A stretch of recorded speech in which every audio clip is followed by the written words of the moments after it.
This is Manas Kalra. Today we will discuss exercise 2.4 of class 9th in which we have to study factor theorem. तो सबसे पहले आता है आपका factor theorem होती क्या है। हमने पिछले वीडियो में रिमाइंडर थ्योरम के बारे में डिस्कस किया था। रिमाइंडर थ्योरम क्या होती है आपकी कि अगर आपको किसी कोई पॉलिनोमियल गिवन है पी एक्स, लेट उसे आपको डिवाइड करना है x माइनस ए से, तो जो आपकी पी ए की वैल्यू आएगी, क्योंकि यहाँ ए था, मतलब जो इस वैल्यू को यहाँ पुट करने पे जो वैल्यू आएगी वही क्या होगा, आपका रिमाइंडर होगा। समझ आया कि अगर हम किसी पी एक्स पोलिनोमियल को डिवाइड करें x माइनस ए से, तो जो रिमाइंडर आएगा वो क्या आएगा, पी ए। क्लियर। तो फैक्टर थ्योरम क्या होती है कि फैक्टर थ्योरम जो है वो रिमाइंडर थ्योरम पर ही बेस्ड है। फैक्टर का मीनिंग क्या होता है कि कंप्लीटली डिविजिबल, कि वो नंबर पूरा पूरा डिवाइड हो। तो अगर रिमाइंडर जीरो आएगा तो उस केस में क्या होगा, वो फैक्टर होगा। मीन्स अगर हम पी एक्स को डिवाइड करना है x माइनस ए से, तो x minus A P x का फैक्टर कब होगा, जब पी ए की वैल्यू कितनी आएगी, 0। क्योंकि जब रिमाइंडर 0 आएगा तो नंबर क्या होगा, पूरा पूरा डिविजिबल होगा। क्लियर। चलिए एक एग्जांपल लेके देख लेते हैं, अच्छे से आ जाएगा समझ। फॉर एग्जांपल आपको पी एक्स गिवन है x cube minus 3x square plus 4x minus 4, और आपको जो यहाँ पे जी एक्स गिवन है, मतलब जो डिवीजर गिवन है वो गिवन है x माइनस 2। तो अगर हमें चेक करना है कि x माइनस 2 इस पोलिनोमियल का फैक्टर है या नहीं, तो हम क्या करेंगे, यहाँ से x की वैल्यू निकालेंगे और यहाँ पुट करेंगे। पुट करने पे क्या आएगा, रिमाइंडर। और अगर रिमाइंडर 0 आ रहा होगा तो उस केस में फैक्टर होगा, वरना नहीं होगा। चलिए चेक करते हैं। तो हम कैसे करते हैं, जी एक्स को 0 के इक्वल रखेंगे, तो x माइनस 2 इक्वल टू 0। तो यहाँ से x की वैल्यू कितनी आ गई, प्लस 2, क्योंकि माइनस 2 है, इधर आएगा तो प्लस। अगर ये वैल्यू यहाँ पुट करने पे आंसर 0 आया तो उस केस में होगा वो फैक्टर। चलिए चेक करते हैं। अगर हम P2 फाइंड करें तो हो जाएगा आपका 2 cube minus 3 into 2 square plus 4 into 2 minus 4। तो 2 क्यूब हो गया 8 माइनस 2 का स्क्वायर 4, 4 3 जा 12 प्लस 4 2 जा 8 माइनस 4। तो 8 एंड 8 दोनों प्लस के हैं, तो 8 हो गया 16 minus 12 minus 4 equal to minus 16। दोनों कैंसिल हो गए। आंसर कितना आ रहा है, 0। रिमाइंडर 0 आ रहा है, इसका मतलब है कि जो x माइनस 2 है वो इस पोलिनोमियल का फैक्टर है। क्लियर। अगर आपको फैक्टर गिवन होता है तो आप डायरेक्ट 0 के इक्वल पुट भी कर सकते हो, और अगर आपको चेक करना है तो 0 आंसर आना चाहिए। दोनों बातें अलग अलग हैं। अगर आपको फैक्टर चेक करना है तो रिमाइंडर कितना आना चाहिए, 0 आना चाहिए। और अगर फैक्टर गिवन है आपको तो रिमाइंडर डायरेक्ट 0 के इक्वल पुट करोगे। कैसे, देखिए। जैसे एक और क्वेश्चन ले लेते हैं। जैसे क्वेश्चन है आपके पास, use factor theorem to determine the value of a so that x plus 1 may be a factor of this। मतलब आपको एक पोलिनोमियल गिवन है, आपको पोलिनोमियल गिवन है यहाँ पे x cube minus a x square minus 1 into x plus 2, और आपको जो जी एक्स गिवन है वो गिवन है x माइनस ए। उसने बोला है कि आपको a की वैल्यू फाइंड करनी है कि ये जो x माइनस ए हो वो इसका क्या हो, फैक्टर। मैंने बताया अभी आपको कि फैक्टर गिवन है तो हम 0 के इक्वल पुट करेंगे। तो पहले क्या करते हैं, gx को 0 के इक्वल रखते हैं, तो x minus a equal to 0। तो x इक्वल टू कितना आ गया, a। x की वैल्यू कितनी आ गई, a। अब ये a वैल्यू यहाँ पुट करने में 0 के इक्वल रखेंगे क्योंकि फैक्टर हमें गिवन है। तो हो जाएगा आपका p a equals to x cube मतलब a cube minus a square 1 minus 1 into a plus 2 equal to कितना आ जाएगा, 0, क्योंकि फैक्टर हमें गिवन है।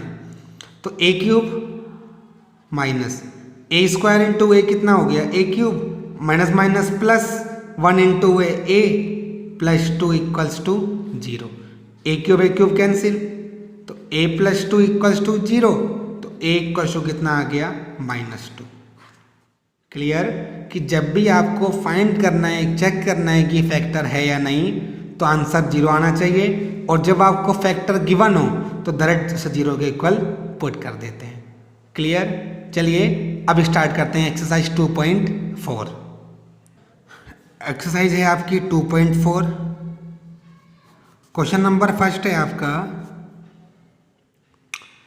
Determine which of the following polynomials has x plus 1 x factor.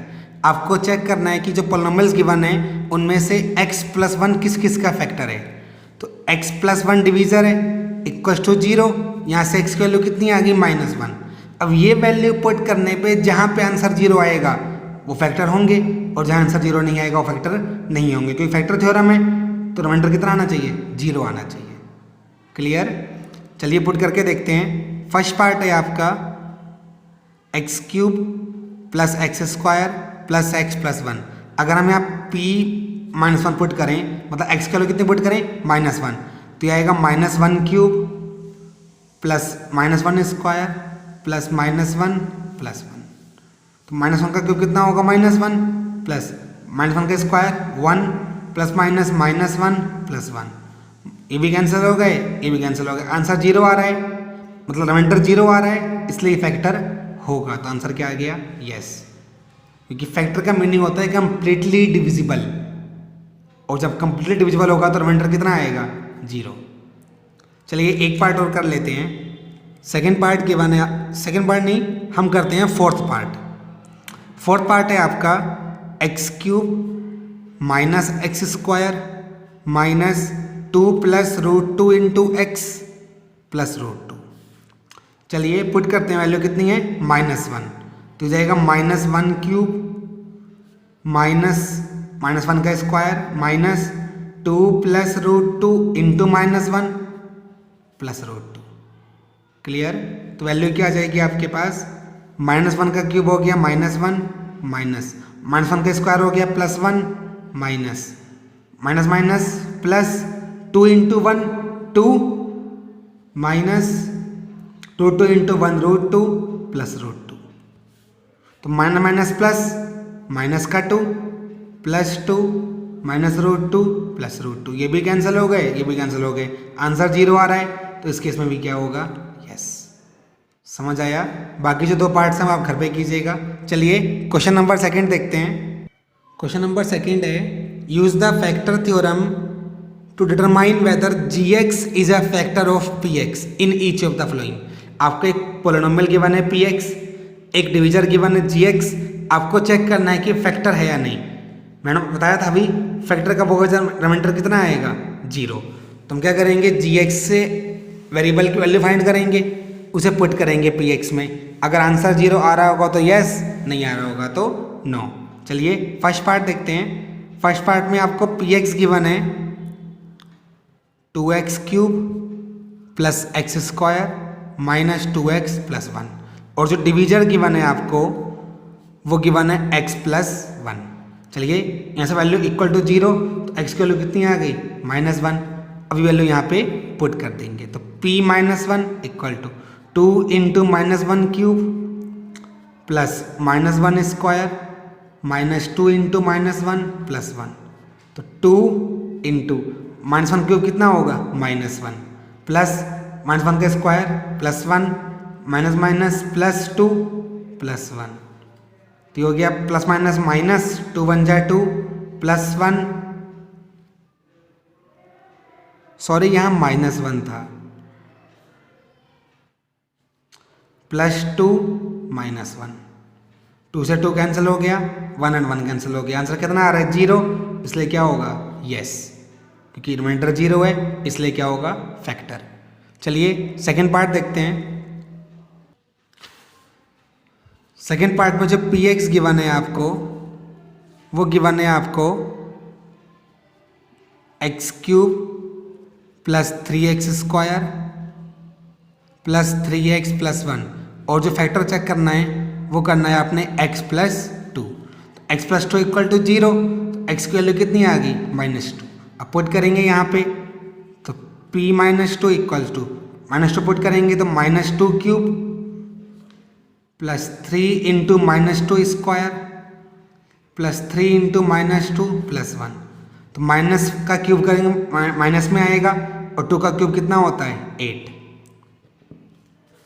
Plus 3 into minus का square plus 2 2 जा 4 plus minus minus 3 2 जा 6 plus 1 तो -8 प्लस 4 3 जा 12 -6 प्लस 1 12 एंड 1 प्लस के 13 हो जाएगा -8 -6 माइनस प्लस 8 और 6 14 ग्रेटर साइन किसका है माइनस का प्लस माइनस माइनस 4 माइनस 13 1 और ग्रेटर साइन किसका माइनस का 0 नहीं आ रहा इसलिए इस केस में क्या होगा 9। क्लियर। थर्ड पार्ट आप खुद ट्राई कर सकते हैं घर पे। चलिए क्वेश्चन नंबर 3 देखते हैं। क्वेश्चन नंबर 3 है आपका find the value of k if x minus 1 is a factor of px। यहाँ पे आपको गिवन है कि x माइनस 1 उस px का फैक्टर है। तो मैंने आपको बताया था अभी कि जब फैक्टर आपको गिवन होता है तो उस केस में आंसर को 0 के इक्वल पुट करते हैं क्योंकि आपको k की वैल्यू फाइंड करनी है। चलिए क्वेश्चन नंबर 3 देखते हैं आपका। क्वेश्चन नंबर 3 में आपको जो फैक्टर गिवन है वो गिवन है x माइनस 1 इक्वल टू 0। तो यहाँ से x की वैल्यू कितनी आएगी +1। अब ये जब वैल्यू पुट करेंगे px में तो 0 के इक्वल पुट भी करेंगे क्योंकि फैक्टर हमें गिवन है। चलिए फर्स्ट पार्ट देखते हैं। फर्स्ट पार्ट में आपको px गिवन है x² + x + k। फाइंड क्या करना है p1 क्योंकि x की वैल्यू कितनी है 1 तो जाएगा 1² + 1 + k और इक्वल में कितना आएगा 0 क्योंकि फैक्टर हमें गिवन है। तो 1² 1 + 1 + k = 0 1 और 1 हो गया 2 + k = 0 तो k की वैल्यू कितनी आ गई प्लस का 2 है इधर आएगा तो माइनस k = -2। चलिए 4 पार्ट्स हैं एक पार्ट और देख लेते हैं लास्ट पार्ट करते हैं 4th पार्ट। बाकी 2 पार्ट्स आप घर पे ट्राई कीजिएगा अगर नहीं होगा तो आप कमेंट कर सकते हैं मैं उसका सॉल्यूशन भी आपको सेंड कर दूंगा। 4th पार्ट है आपका kx² - 3x + k। तो पुट करेंगे वैल्यू p1 = k × 1² - 3 × 1 + k = 0 क्योंकि फैक्टर हमें गिवन है। तो k × 1 का स्क्वायर 1 तो k -3 बन जा 3 + k = 0 k एंड k हो गया आपका 2k = -3 है इधर आएगा तो प्लस तो k = कितना आ गया 3/2। क्लियर। बस आपको यही करना है कि जहाँ पे आपको चेक करना है कि फैक्टर है या नहीं वहाँ आपको वैल्यू पुट करके फाइंड करना है कि 0 आ रहा है या नहीं और जहाँ आपको फैक्टर गिवन है आपने वहाँ डायरेक्ट 0 इक्वल रख देना है। क्लियर। बाकी जो हमारा क्वेश्चन नंबर 3 में question number 4 and question number 5 हैं हम अपने नेक्स्ट वीडियो में सॉल्व करेंगे। अगर आपको वीडियो अच्छी लगी हो तो लाइक कीजिएगा वीडियो को एंड चैनल को सब्सक्राइब कीजिएगा। Thank you.